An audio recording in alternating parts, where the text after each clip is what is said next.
if you go from, oh, I want to buy clothes, I want to be able to buy clothes in this store, which means I'm successful, and on one side, and on the other side, I want to be free with my calendar, with my income, with my travels, and so I have to make that type of money.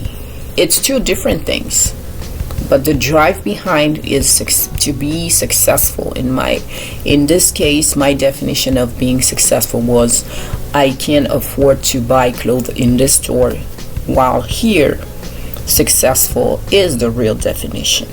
So yeah, I hope I didn't lose you here, but yes. So what I mean is, look for the real reason behind what you want to become and what you want to buy. Do you want to buy a Louis Vuitton bag because you want to feel successful?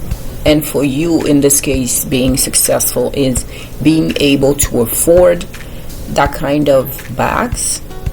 Do you want to be successful because you want to brag with your friends, because you want to show everybody that you can afford this, because you want to show that, oh, I have this expensive car, but in your bank account there is not much? So you have to ask yourself all those questions. Don't go and waste your money around for the wrong reason. Always ask yourself, why do I want to buy this?